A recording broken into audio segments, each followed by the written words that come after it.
今天是2004年11月7号，藏文文法第3课。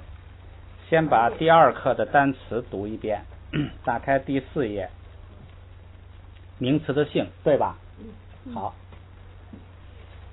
走吧，走么，哟波，哟么，丑波，丑么，那波，内么，巴窝，巴么。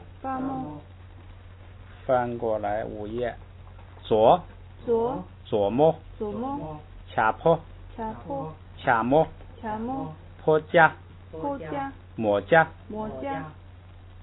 呀，吉，啷，爬，夏娃，有么，名词的数，丑波nam，丑波大，丑波错，开巴nam，开巴大，开巴错，里大nam，里大大，里大错，滚巴nam，滚巴大，滚巴么不滚巴错，名词的格，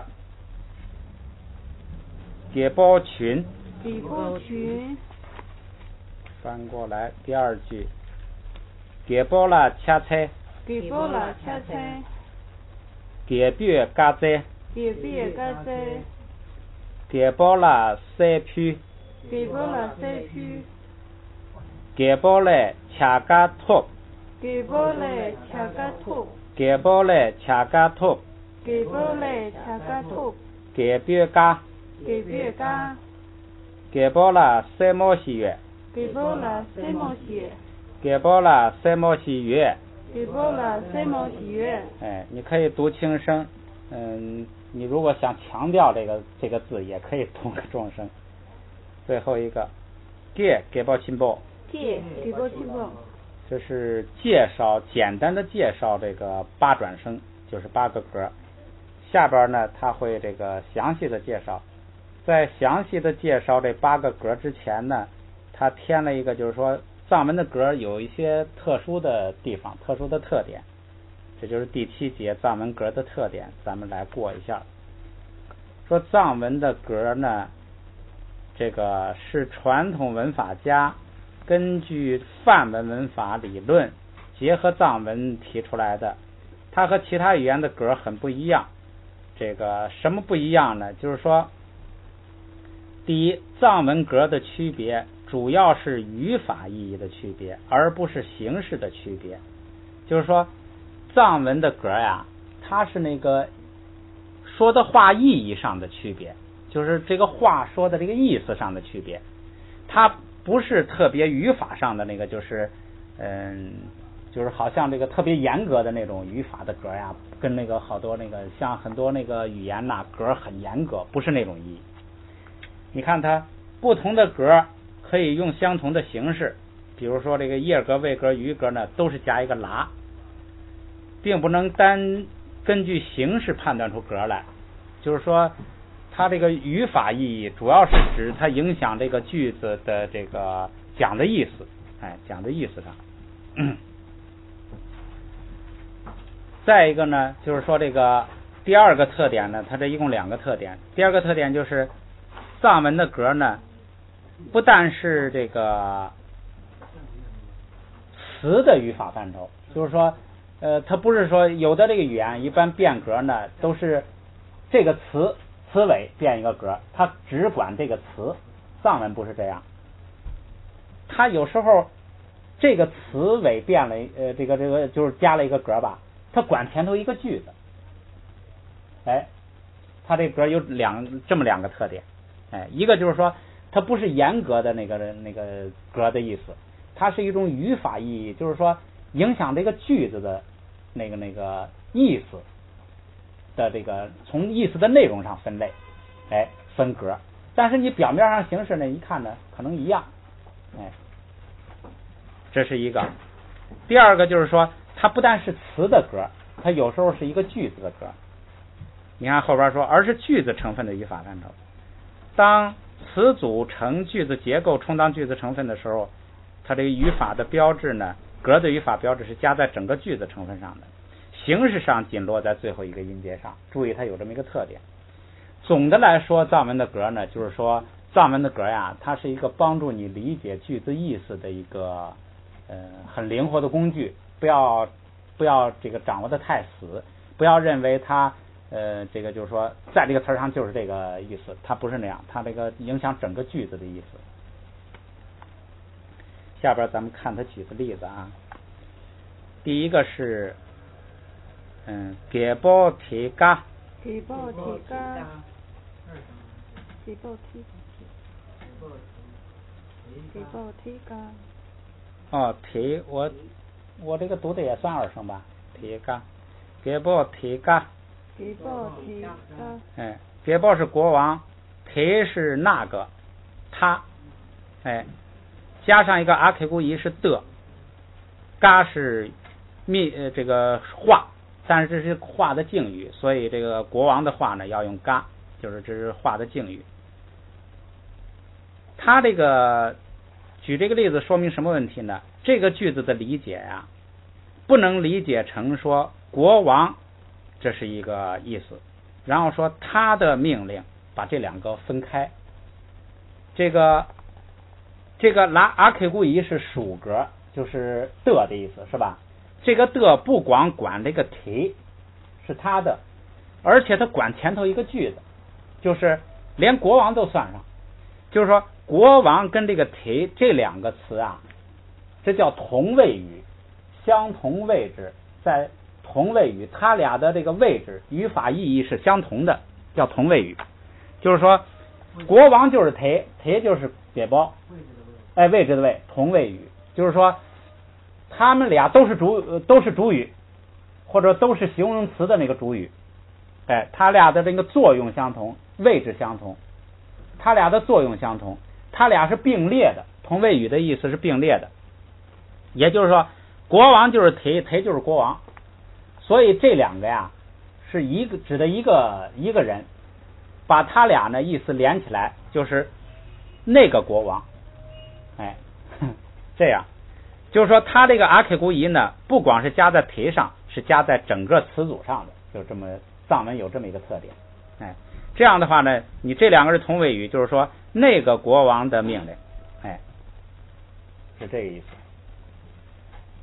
这是藏文格的一个特点，就是经常它加的这个格呢，它管一个词组，甚至呢管一个句子，这个你要根据那个句子的意思来判断。注意要有这么一个特点，不就是说它不是光管一个词，当然它有时候也是管一个词，但是有时候它那个范围就比较大。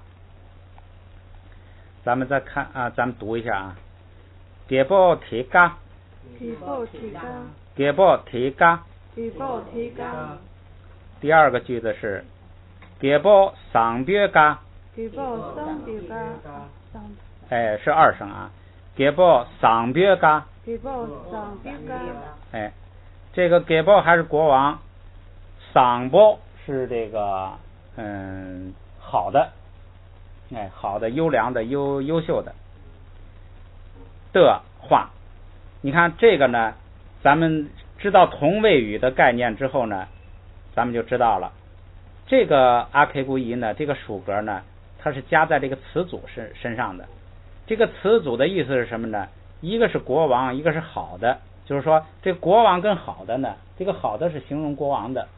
这个藏文的形容词啊，它有两个位置，如果就是一个形容词，它就是放在那个被形容词的后边。你比如说好的国王，他说给报赏报，给报赏报，这个地方好像是赏啊，是赏报。这个也就是说，如果就是一个名词一个形容词，这个形容词是形容名词的话，它这个形容词一般是放在名词的后边。有时候呢，形容词也放在前边，放在前边的时候啊，它那个形容词后边要带一个属格，要带一个的，就是像这个阿 K 古仪啊什么这一类的。这是藏文的这个形容词的用法，这么两个用法。像这个呢，就是什么呢？就是给包跟桑包呢，这是一回事儿。桑包是形容给包的，桑包是一个形容词，所以呢，它就放在这个给包的后边，形容词放边后边。然后这个给包桑包好的国王，这个整个作为一个词组，它又给加一个的，加一个属格。这回呢，整个这两个单词组成的词组成了一个形容词，一个好的国王的命令。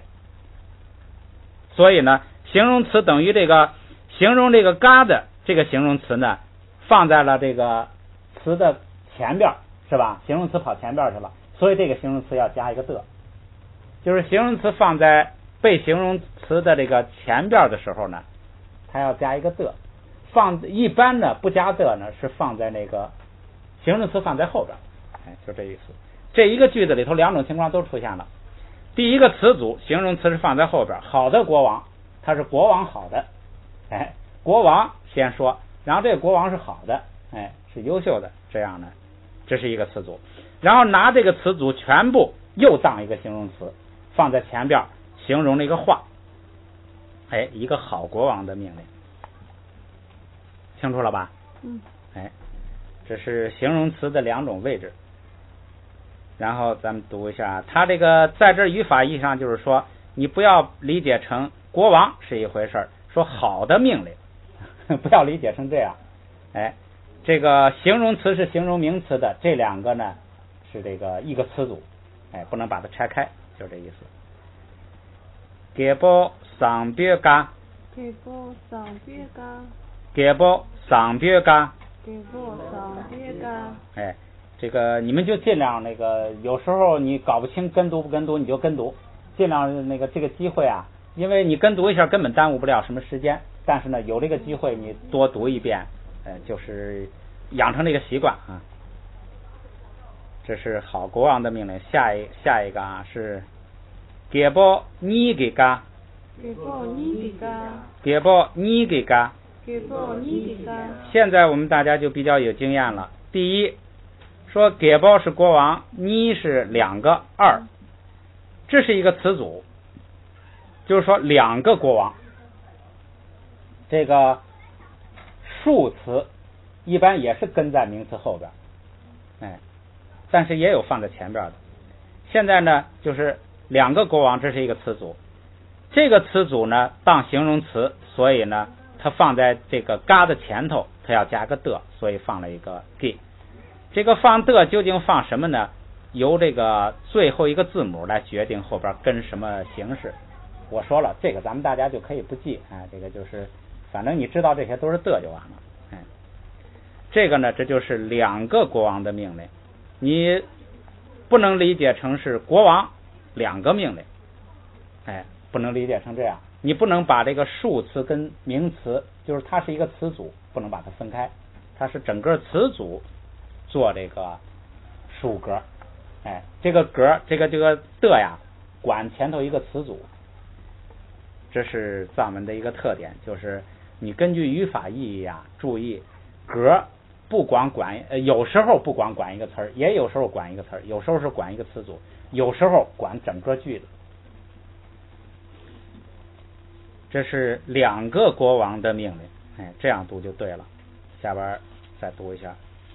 给包你给嘎，给包你给嘎，给包你给嘎，给包你给嘎。这个二有一个特点，这个二要按一般的语法规则、拼音规则应该读你，应该降下去。但是呢，它习惯口语当中呢，习惯口头上呢，它读你，这是一个没有道理的，死记就行了。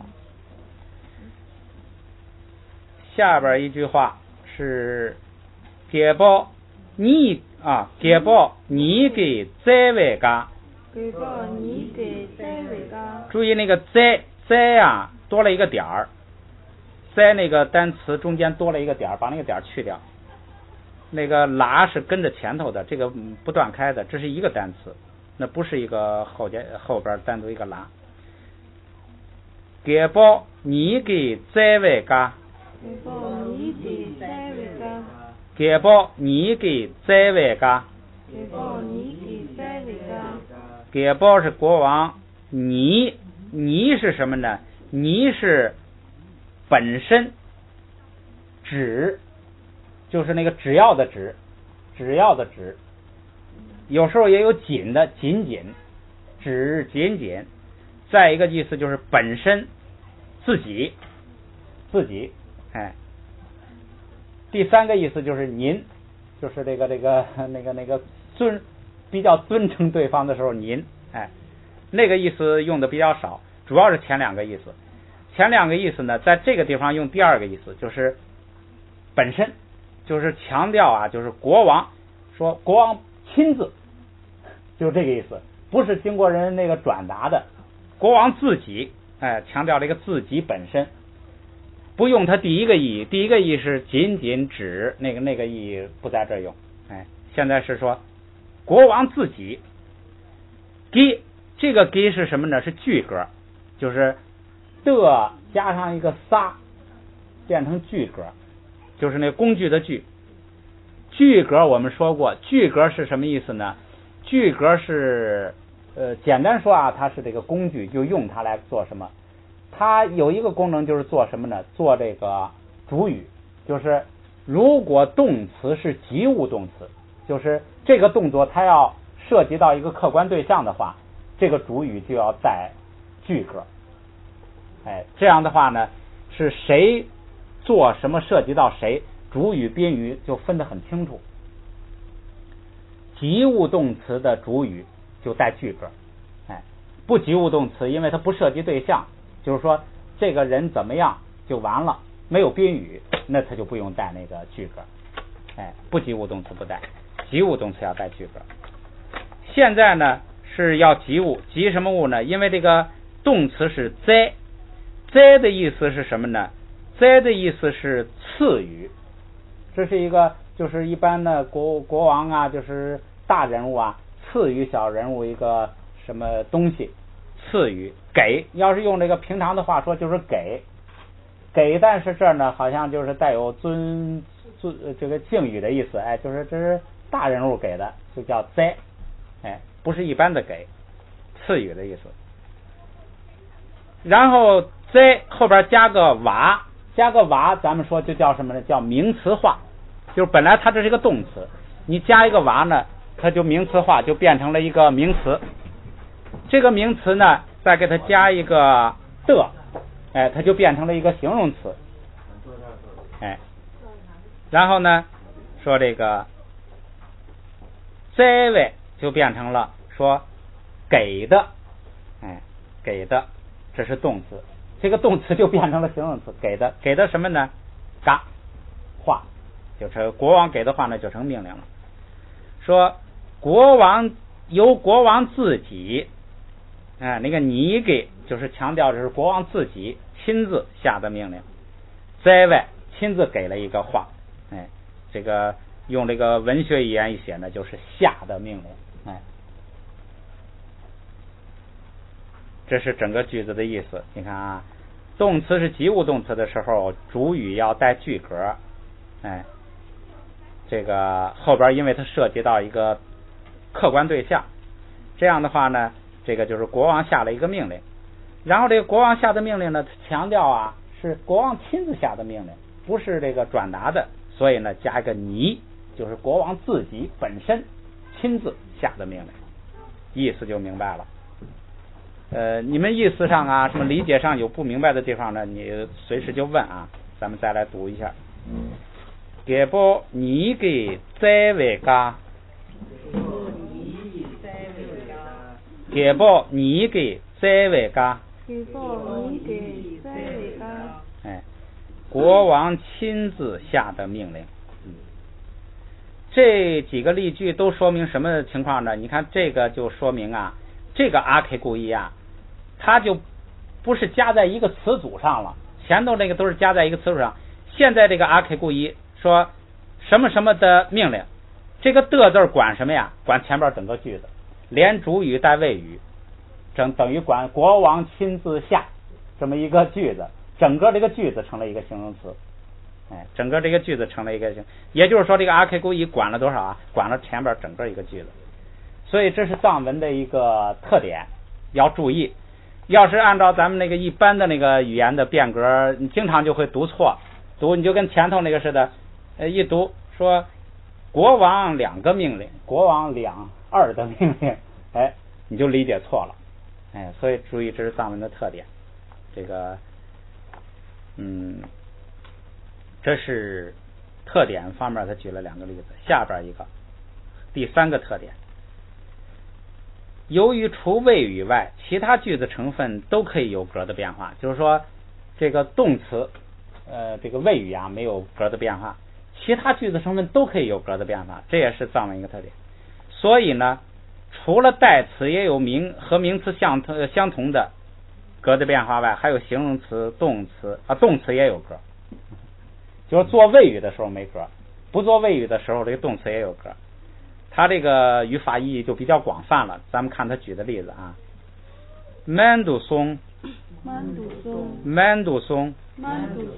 man 是要man， 然后呢图是什么呢？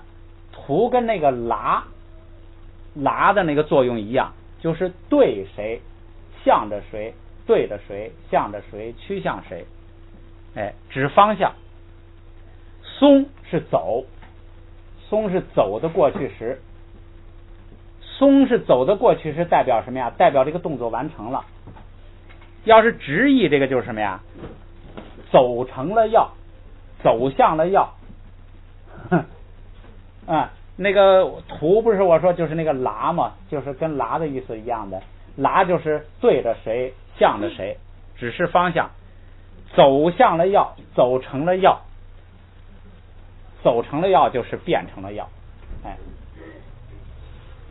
成了要，做成了要，反正就是通过一些动作把它弄成了要。这是一个那个从后边往前，这个拉这个方向是管前边的词儿，都注意这个。图呢，它是管前边那个词儿，图谁？图前边那个词儿。松图就是走成了要，这样的话呢，读起来是 mandu song， 理解起意思来呢，是先说动词，变成了走成了，这个走成了什么呢？方向指着什么呢？指着要。这是它的那个好像格呀是在后边，格的这个词儿在后边，然后它管前边那个词儿，注意这个特点。再看第2个句子，人度松，人是长短的长，是个形容词，说这个东西长是长的，那个东西是短的，是形容词。说变成了长的，这等于是什么呀？等于给形容词加了一个这个图，这个图啊，这个就是拉的一个变形，它在这个藏文里头就叫拉敦，拉显示的一种语法意义，就是那个意思。这叫拉敦，这个图就是一个拉敦，就是拉的一个变形。拉的意思基本含义我们说过，它很多了。基本含义就是什么呢？向着谁，对着谁，冲着谁，这个到谁那儿去，这个就走到长的那边去了，就是什么呢？就变长了，就是说形容词可以带拉敦，拉敦的基本表现形式就是一个拉，就是一个拉一个字母，但是有时候它根据前边那个字母的最后一个字母不同啊，它会变一变形式，其中一个形式就是图，变成图。下边再看第3个叫呆猫儿啄，呆猫不带那个ra，呆猫这是一个词儿，呆猫是什么呢？就是热闹，热闹事儿，热闹。这个ra是什么呢？这个ra就是拉敦，这个拉敦呐，它有很多表现形式。其中一种形式啊，就是说咱们说了，就是看前边的最后一个字母啊，它跟的字母这个变化不一样。其中一个形式就是ra就是拉，意义跟拉一样，就是拉敦的一种形式。慢慢大家读的多了就熟悉了。就是后边最后一个字是啄是什么呢？是走。这个走呢是走的现在时，走路的走，走的现在时。这个走，然后前边一个拉敦，就是往哪儿走，冲着哪儿走，去干什么？冲着哪儿走啊？冲着热闹走，冲着热闹走。所以呢，是去看热闹。这个拉敦的意思啊，就有点这个变味了，就是好像你说他冲着热闹走，表示方向也可以；你说他是为了热闹看热闹也可以，那就是你语法意义上来理解了。他那个基本意思就是说，你也可以理解成冲着热闹，也可以，因为拉敦也有一个为格，也可以理解成为了什么。所以这个句子理解呢，就是走向热闹，去看热闹，就是。戴帽儿着，戴帽儿着，戴帽儿着，戴帽儿着。最后一句，打入着，打入着，打入着，打入着。啊？打入着。它读的是打入高。哦，打入格。就是说这个拉这个先变成把 n 的容啊，那个咱们先不管它，咱们不要求那么高。回头你们听它的时候，就是它就是前边那个第三个字母那个着的 r 是吧？这个 r 呢变成了那个前边的韵尾，那这些咱们先不管它，咱们就是这个先就是一个是按原来的标准读音，再一个主要现在呢是搞清它的语法意义，咱们把重点都放在这儿。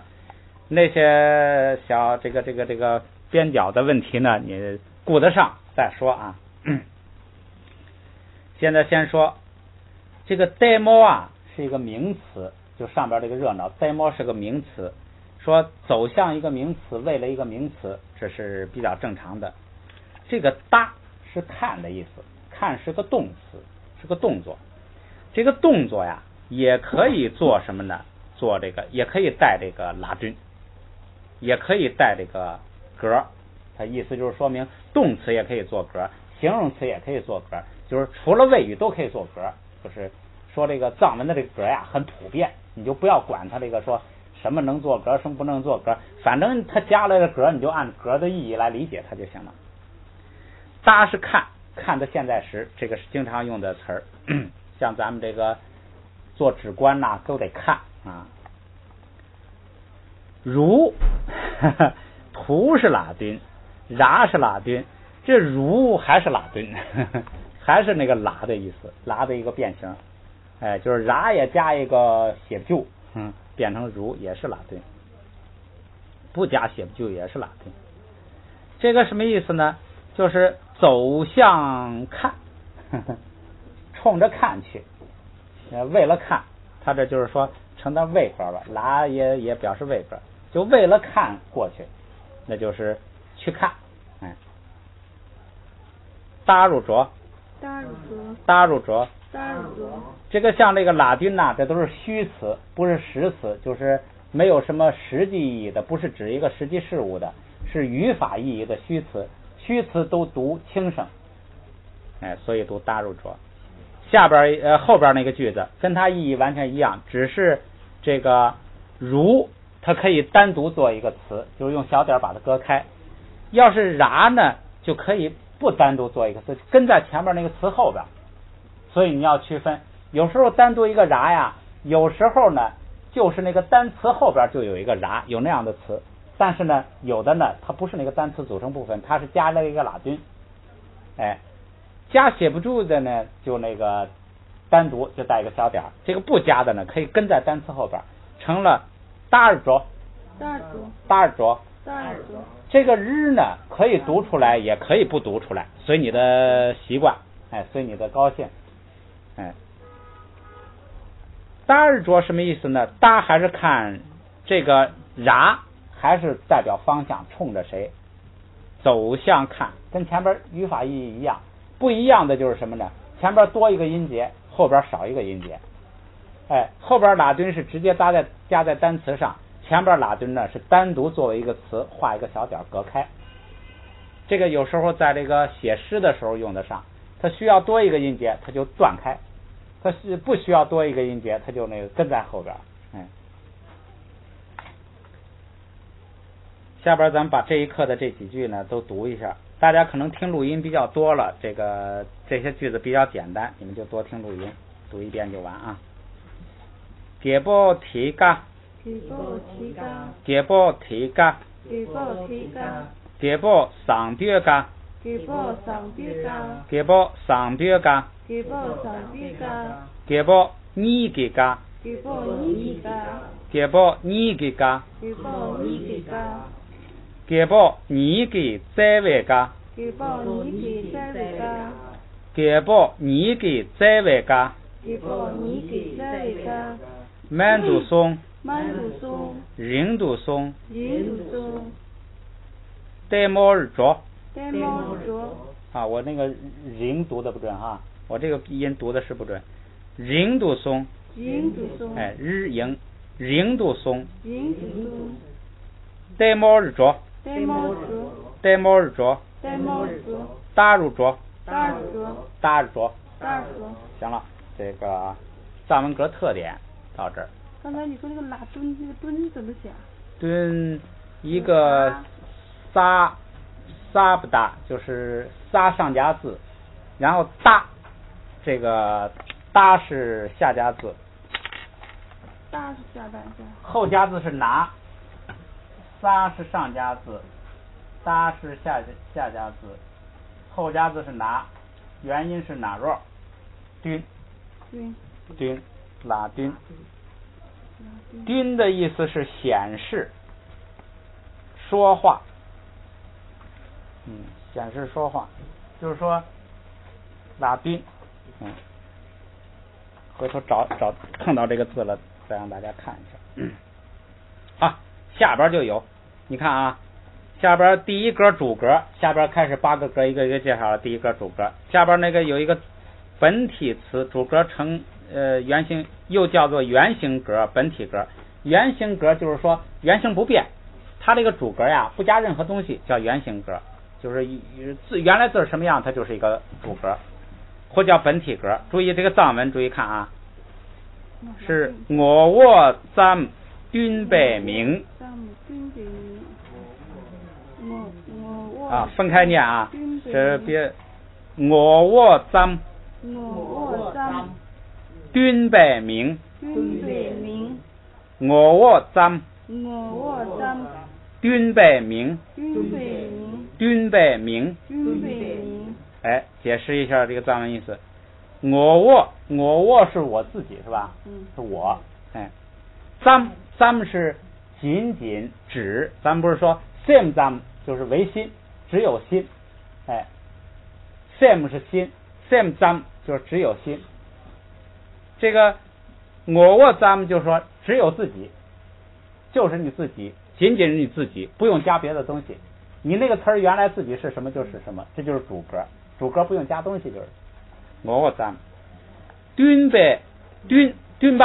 敦巴咱们说了是显示、说、表示，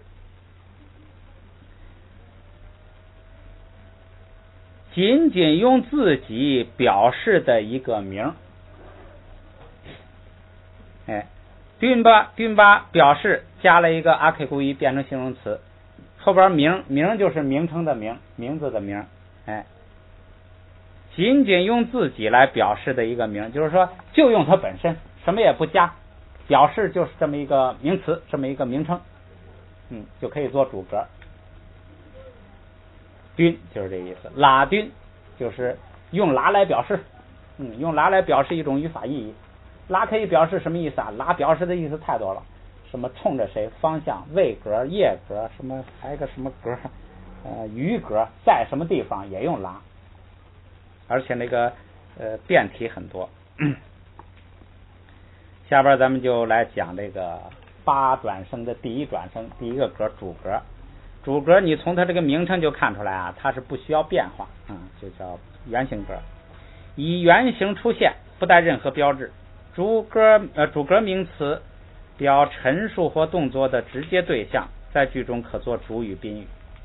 就是主格没有变化的这种格呀，在句子里头2个作用，一个是做主语，一个是做宾语。主语是发出动作的，宾语是被施予动作的。这两个。下边咱们看第一个做主语的例子。做主语的时候呢，处于谓语之前，先说主语后说谓语，这个跟汉语习惯是一样的。先说这个施动者，再说他做什么动作。谓语是什么呢？这个谓语啊，就是做主语是原形不变的时候，这个谓语有这么三种。一个是判断动词，判断动词就是说是还是不是。不及物动词就是说这个动词啊，它只描写这个主语处于一种什么状态。比如说花是红的，它描写这个花是红的。它这个谓语啊，这个动词啊，不涉及第三个对象，这叫不及物动词。或形容词，像我刚才说那个花是红的，那个谓语就成了形容词了啊。这个花就是主语，这是先说做主语的。咱们来看一下它的例句。第一个例句，咱们可以就我看我一读，你们就跟着读，这样多练习吧哈。捏缺你，捏缺你，捏缺你，捏缺你，他达尔给，他达尔给，他达尔给，他达尔给，海金，海金，海金，海金，低音，低音，低音，低音。咱们先讲啊，捏缺，捏缺是一个这个人名字，捏是罪恶，你就在旁边记吧，捏是罪恶，缺是寻找，这个咱们说了，这本书呢，第一个任务是理解它这个语法关系，第二个任务就是尽量多记单词，所以这个捏是罪恶，缺是这个寻找。这个人的名字叫什么呢？叫这个寻恶。这个下边译的呢叫恶囚。为什么译恶囚呢？他一个呢，他说名字呀，没有那个就严格按照他的顺序，就不颠倒顺序。名字因为又不是译他的意思，是吧？就按照他的那个顺序，恶在前边，寻找在后边，就是恶寻恶求。这是译名字的一个方法。你也可以译，这无所谓，你也可以这个译成叫寻恶，名字嘛，这个你根据自己的理解来译了。这是一个人的名字，寻恶。你看这个名字就不太好啊，求恶。你是什么呢？就跟咱们汉语的呢差不多。说这个恶求啊，这个恶求呢，就跟这个什么这个事儿呢，就跟那个口语那个汉语的那个呢呀一样，就是语法上一个停顿。说这个恶求啊，就这个意思。那个是这个恶求呢，就加个你，跟汉语的发音都很相似。这个你，因为你是虚词，没有实际意义，所以呢，给它语气词，给它读成轻声，就是捏缺你，捏缺你，意思就是说这个捏缺啊，就这个意思，下边说这个捏缺怎么了？这个捏缺这就是主语，下边就说这个谓语了，就说这个捏缺呢是怎么个情况。下边要是找它的谓语呢，实际上一下就跑到这个最后去了。咱们说过，藏文一个最大特点就是动词在最后，那个日语好像也是哈，什么什么的干活，这个动词放在最后，这个动词也在最后，动词是吟，吟是的意思，是的现在时。说这个捏缺呀是，捏缺是什么？这个是什么动词呢？是判断动词，就是那个第一种情况叫判断动词，就它是什么，是不是？捏缺是什么呢？是整个前边这一套，整个前边这一套，这就是宾语。捏缺主语，是谓语，然后那个是前边整个是宾语，它的宾语跟这个谓语啊，谓之是跟咱们汉语正相反的，宾谓倒置，宾语在前头，谓语在后边。它是什么东西呢？咱们来看啊，第一个，塔达尔给，塔达尔给，塔达尔给，塔达塔达尔是什么呢？塔是现在，塔达尔就是现在的，整个这个词就是现在的。现在迪是这个的，现在的就是，说这个涅切啊，它就是什么呀？它就是现在的海金，就是现在的海金。海是这个把撒去掉是哈是什么来着？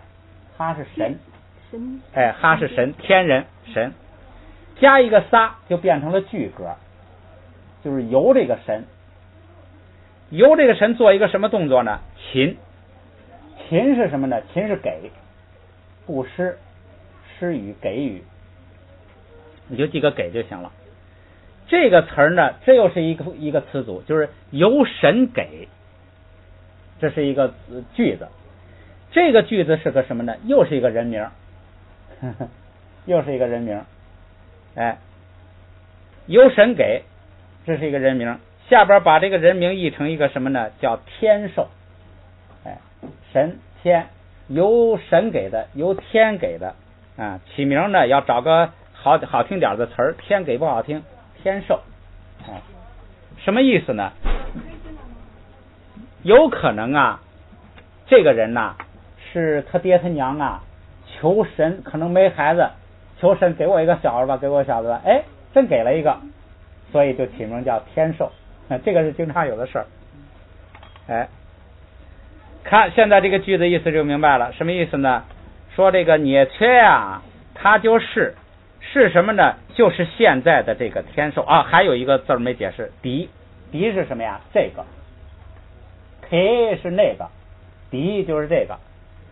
这个呢，它不是形容后边的字儿，注意啊，汉语一说这个什么什么，它那个形容的字在后边。藏文呢，它都是主词在前边，形容词在后边。这个是形容前边的，这个天授。整个这句话什么意思呢？就是说，涅切这个人呐，就是现在的这个天授。说这是什么意思啊？这是在佛经里头经常出现的一个句式。什么呀？人们出现了一个很奇怪的现象，去问佛，说这是怎么回事啊？佛就说这个呀，就是在多少节之前呢，这个谁呀，当时啊是叫什么什么，是一个干什么的，这个人呢是个干什么的，他们之间啊互相造了一个什么业，所以现在啊就有这个业报，造成了现在这个奇怪的现象。把这个故事说完，或者是佛直接说在多少节之前呢，有一个叫什么的，有一个叫什么的，他们俩怎么回事？讲完这个故事之后啊，佛就说后边这个句子，说我说的这个故事里头的这个涅切，当时在故事里头有一个人叫涅切，这个涅切呀，他就是现在的这个天授，就是问问题的这个现在在天授身上出现一个奇怪现象，问说这是怎么回事？佛说多少节之前呢，有一个人叫涅切，他办了一个什么事儿，结果呢他今天有这个业报。我说的这个涅切就是现在的这个天授，他俩是一个人，这个流转六道轮转到现在了。那个时候涅切造的那个业报啊，现在天授身上实现了。所以这个句子是经常出现的，就是说完故事之后就说，你比如说当时说一家子人怎么着，然后佛就说当时的那个父亲呢，就是现在我的这个父亲，当时的那个母亲呢，就是我现在的这个母亲，当时那个叫什么什么的那个小伙子呀，就是现在的这个释迦，当时的那个叫什么什么的，就是现在的阿难，这个就是这个句式儿。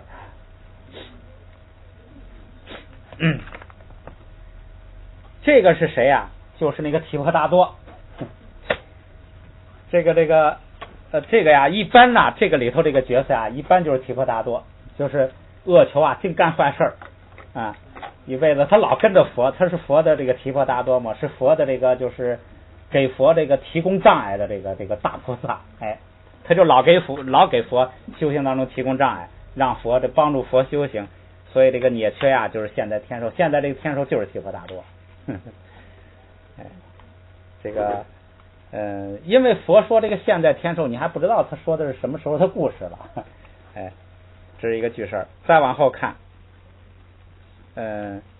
在不对，藏下边那个词儿，括弧里头那个，注意啊，藏学藏是什么呢？藏是智者、贤者、圣贤，智者、贤者。哎，这个字儿什么意思呢？这个字儿代表啊，前边这句话是从哪本书里头摘出来的？就是从这个藏这本书里头摘出来的。说藏是一本什么书啊？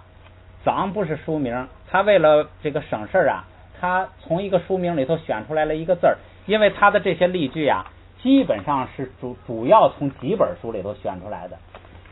他这本书呢，他就不把全名写上，他就光写上这一个字，代表这就是这本书。这本书的全名叫什么呢？叫夺藏律。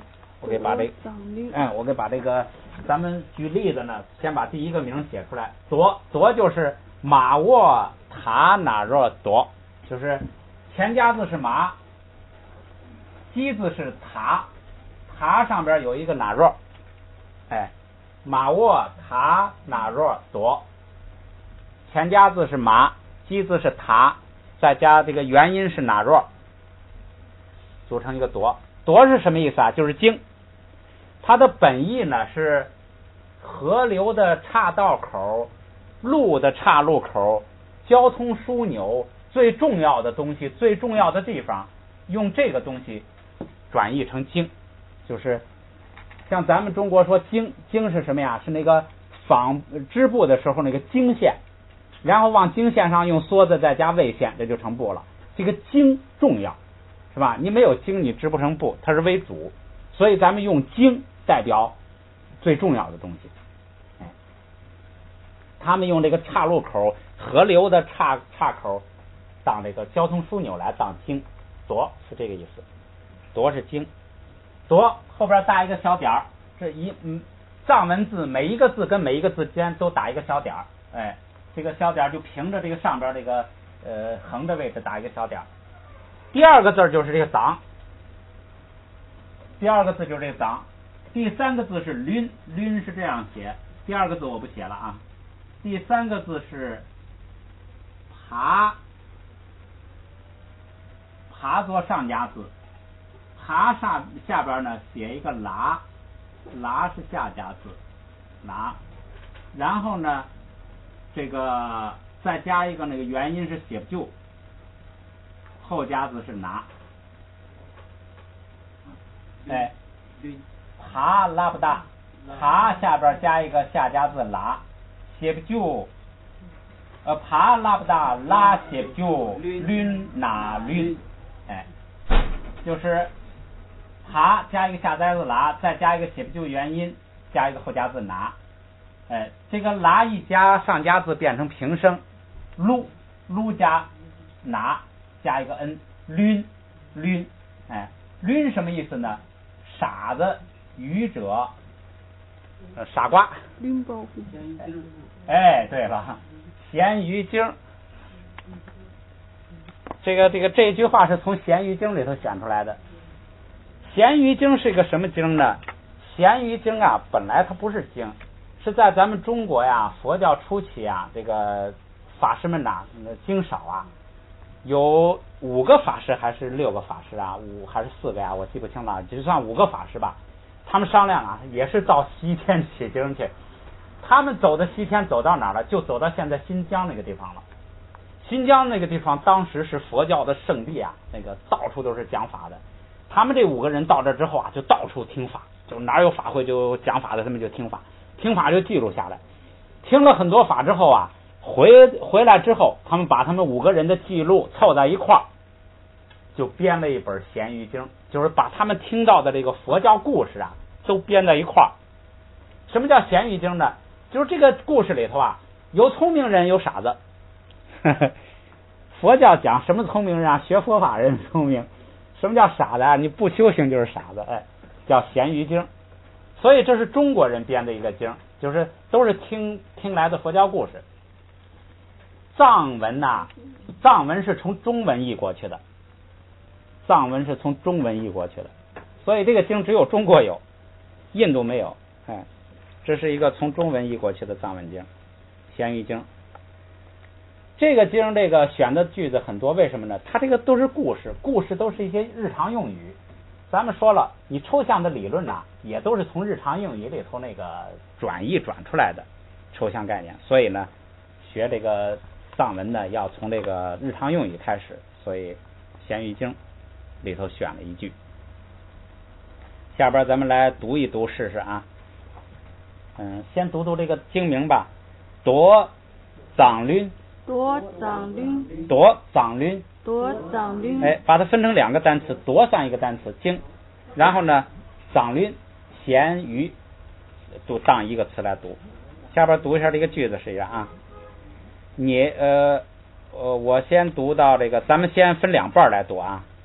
捏缺你他达尔给，捏缺你他达尔给，捏缺你他达尔给，捏缺你他达尔给。海金低音，海金低音，海金低音，海金低音。捏缺你他达尔给海金低音，捏缺你他达尔给海金低音。行，这个再来啊，咱们一开始先慢一点，因为周老师读的比较快，我这慢一点，然后你们读清楚了，你们跟着周老师去练去。捏缺你他达尔给海金低音，捏缺你他达尔给海金低音，捏缺你他达尔给海金低音，捏缺你他达尔给海金低音，捏缺你海啊，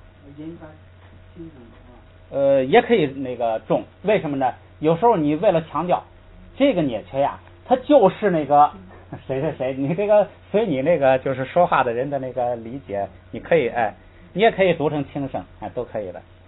一般是读轻声，这个陈述句句尾一般是轻声。咱们再快一点来啊。捏缺你他达尔给海金低音，捏缺你他达尔给海金低音，捏缺你他达尔给海金低音，捏缺你他达尔给海金低音。不错。这个咱们这读这个音呢，就是让大家就是读的认真一点啊，这个发音准确一些，轻声不太好发音。好，一个句子完了，再来一个句子啊。这个句子的意义告诉我们什么呢？就是说第一格主格，就是这个单词不变的话呀，它既可以做主语也可以做宾语。看在这个句子里头，它既做了主语又做了宾语，这两个呢都没变。你看啊，主语是谁啊？是捏缺，说我那个故事里头说的那个捏缺，你看没变格，就是主格。谓语是，它就是什么呢？就是现在的这个天寿。这个现在的是形容词，这是句子复数成分，不管它。宾语主要就是谁呢？就是海金，就是天寿。这个天寿是宾语，就是说捏缺就是海金，这个宾语呢也不用变，主格可以做主语，可以做宾语，这就是在判断动词的情况下，可以做主语，可以做宾语。下边看第二个句子。这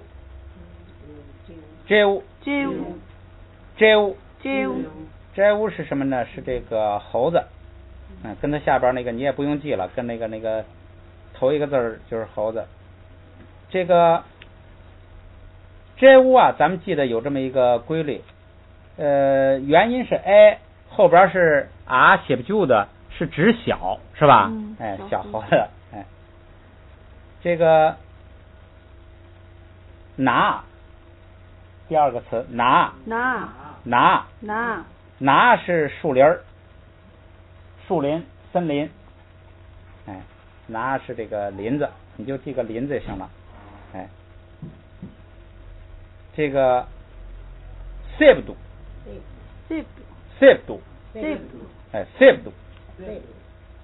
这个都啊就是拉堆，就是那个拉的一个变形，塔写不就大写不就都是拉的一个变形，这是拉的意思。seb 是什么呢 ？seb 是中间 ，seb 是中间。哎，再往后，带弯儿，带弯儿，带弯儿。那个日啊，又是一个拉丁，日拉又是一个拉丁。这个拉丁呢，代表一种方式，代表一种方式。带娃是一个形容词，带娃是什么呀？是安乐的，安乐的，带娃，哎，安乐的。这个加上这个然呢，就成了一个这个就是安乐地，就变成状语了，就是以安乐的这种形式。松哦，松，咱们说了是走的过去时，哎，就走了，完成了走的动作，走了。我是什么啊？我如果单独读是这个读二声了，我这个我呀，它不是一个单词。他是看上边这个经常记住啊，一个句子说完了之后啊，咱们汉语不是要画个句号吗？他不画这个句号，他经常就用什么呢？把这个句子的最后一个字母拿出来，加一个哪若，这就代表这句话完了。哎，他有这么一个习惯，把这个句子的最后一个字母拿出来，单独做一个单词，给它加一个哪若，这就成了说这句话呀完了。送哦就是走了，哎，这句话就完了，哎，送哦，哎，这个读轻声，哎，咱们来连一下这个句子的意思，说这屋是猴子，那是林子，seb 是中间，在中间，这个中间形容谁啊？这个中间形容谁啊？哎，对，它一般是那个主词在前头，是林子中间。拉军是什么意思啊？是冲着向着往林子中间哈，猴子往林子中间干什么呀？送哦，是去了，去林子中间去了。这个走呢，还有一个状语，谓语有个状语，怎么走啊？带弯儿，带弯儿就是很自在、很安乐、很高兴，哎，走到林子去了。所以整个这句话意思是说，猴子很自在、很高兴的走到林子中间去了，就这么个意思。看它的意呢，意的是这个意的时候啊，你就得根据那个故事的情节什么意思，你就得这个说的更准确一些啊，不能按照那个单词硬那么译过来。他是把安乐译成了安全，说猴子安全的到林子中去了。那肯定这个故事里头就是说呀，这个猴子呀遇到了不安全的事儿，遇到了危险，哎，结果猴子想了什么办法呢？哎，他们能够都安全的到林子里去了，他这个意思，所以他的译成安全。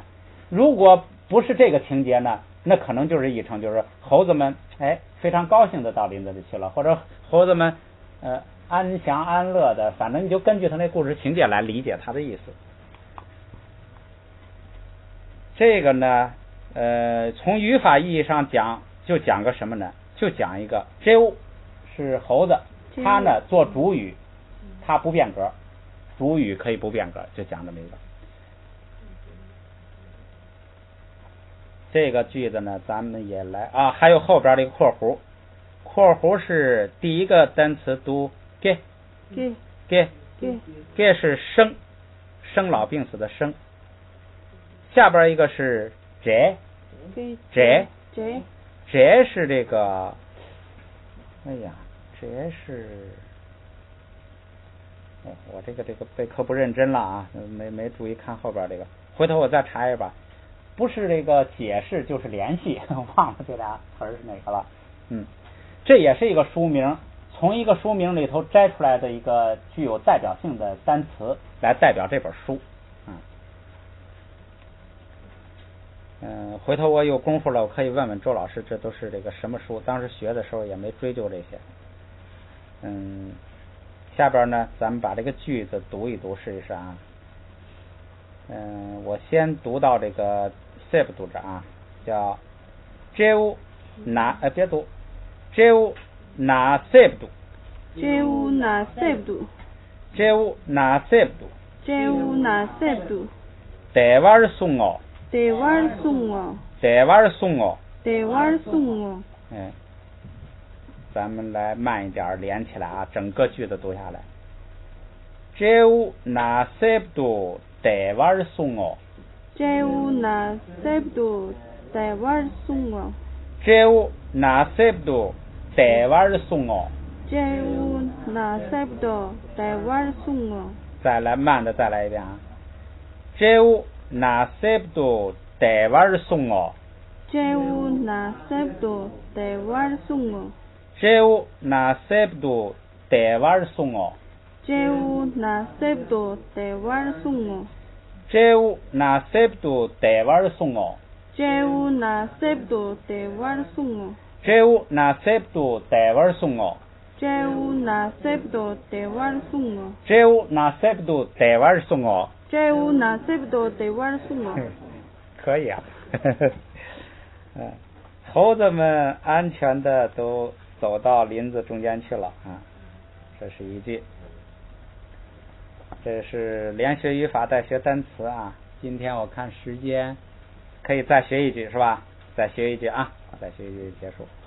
下边这个第一个单词且速且速且速且速桑行贼桑行贼桑行贼桑行贼且是脸，就我们这个脸啊，面色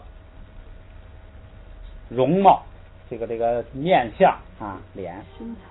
俗是这个色，就是色即是空的色，就是这个俗色。色呢再一个意思呢，经常指身体啊。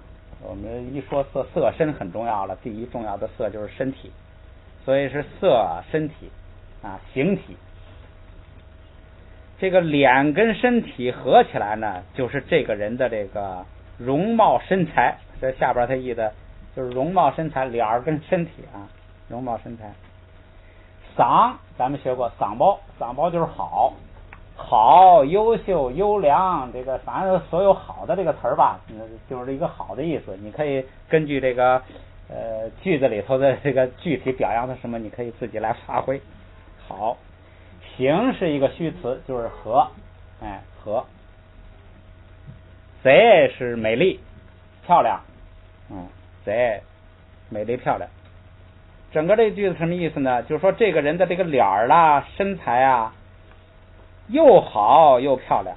这个好是指的，比如说他这个周正，身材匀称，这算好。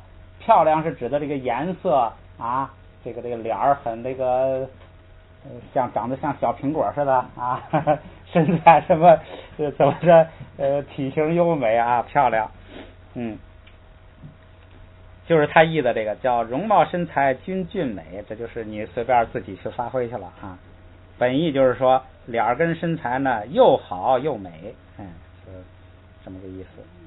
这个句子呢也是从那个夺掌论里头出来的，咸鱼经里头出来的。后边这是个页数，在咸鱼经的页数。这个如果以后咱们呢学了之后，咱们看情况，愿意学咸鱼经的话呢，咱们就用这个咸鱼经，就在这一页。咱们也可以先学一些故事，学一些日常用语，也可以学咸鱼经。咸鱼经我那儿预备着了，我那儿还有好多本儿，那个时候怕以后买不上了，买了好多本准备来了。藏文的啊，藏文的，也有汉文的，咱们还可以对照着学。咱们把这个句子读一下啊。